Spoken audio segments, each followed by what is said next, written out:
G'day, I'm Dr. Philip Button. I'm coming to you from Melbourne's Royal Botanic Garden, established in 1846. This afternoon, I want to talk to you about cancer-causing foods. And in particular, this will be the first in a 5-part series where I go through different elements of carcinogenity in foods, the impact of cancer, biology of cancer, and so on. So let me share my screen and I'll get underway from this very shady spot on a very bright and sunny summer day here in Melbourne. Let me share my screen right now.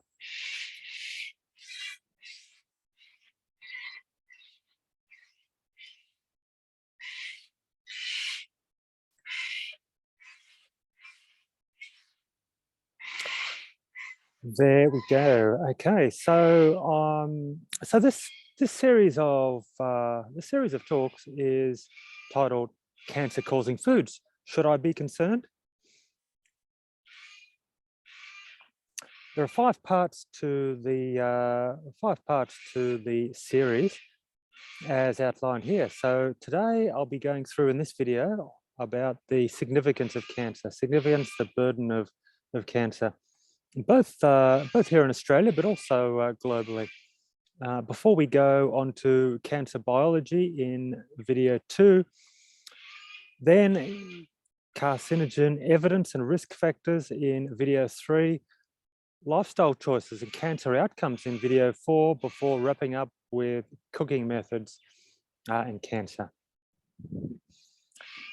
So here we have some figures which show the trend in different countries and the incidence and mortality from cancer.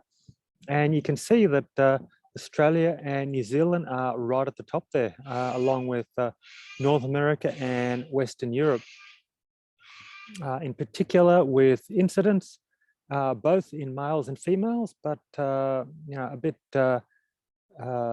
lower in mortality, but certainly, with their incidence, Australia, New Zealand, North America, which would be centered on the US, and Western Europe are very significant in terms of the prevalence of cancer.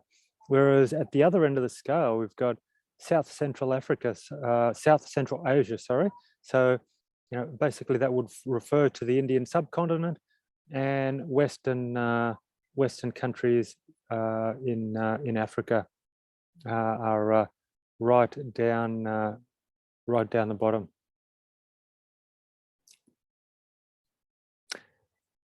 Now, cancer is significant, right across the world. So, sure, there are certainly some countries where there is a much lower incidence, compared to the global rate, and certainly a lot of countries which are much higher. But here, but cancer affects all societies all over the world. So what we have here are some figures or some ranking of the different types of cancers and the importance of those from the number of mortality rates. So lung cancer, stomach, and colorectal are the top 3. Now, just a few things that I want to bring to your attention. It's probably the top 3. So, lung cancer, stomach, colorectal is first point to note. Then you can see down at the bottom under the second section up from the bottom, it says 70% of all cancer deaths occur in low and middle income countries. Now that's really problematic. It's not only problematic from the point of view of other types of diseases which we've spoken about, cardiovascular and obesity and diabetes, but now we're seeing that cancer is really wreaking havoc in those low to middle income countries in terms of mortality rate.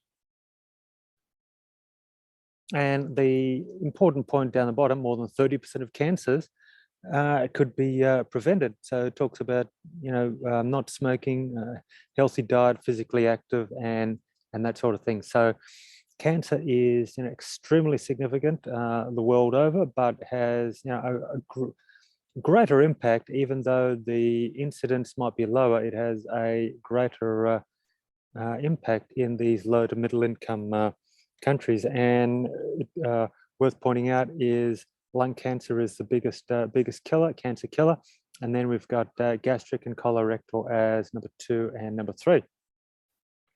And for the first time in 2013, cancer became the biggest overall killer in Australia, with nearly 148,000 deaths that were registered in Australia due to cancer in 2013.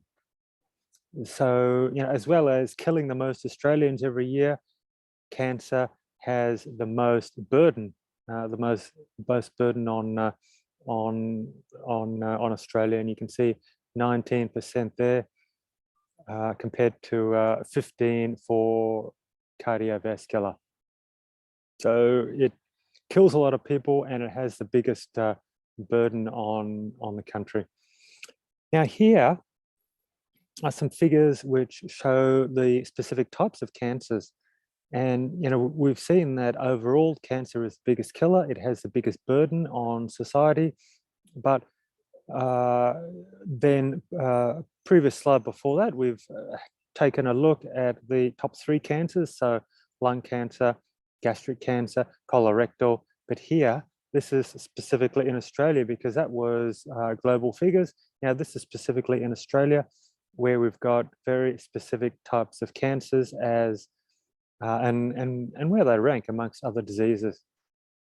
So we've got, for males, we've got ischemic heart disease, still well and truly out in front as the number 1 cause of death in Australia. But we've got malignant neoplasms of the trachea and broncho. So we're talking about lung-related cancers, tobacco-related cancers. There, the number 1 killer in amongst men and women in Australia. Then going down, we've got prostate, colon, breast cancer for women, and so on. So out of these top 10, though, you can see various different cancers are ranking very strongly indeed.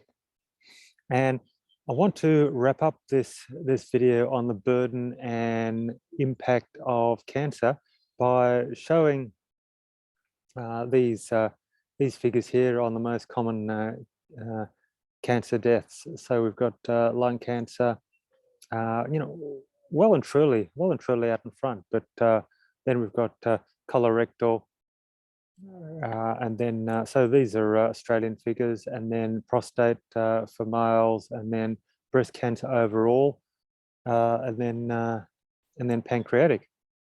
So bear these in mind as we go through the subsequent sessions with regard to the types of cancers that are most prevalent, lung cancer, and what they're caused by.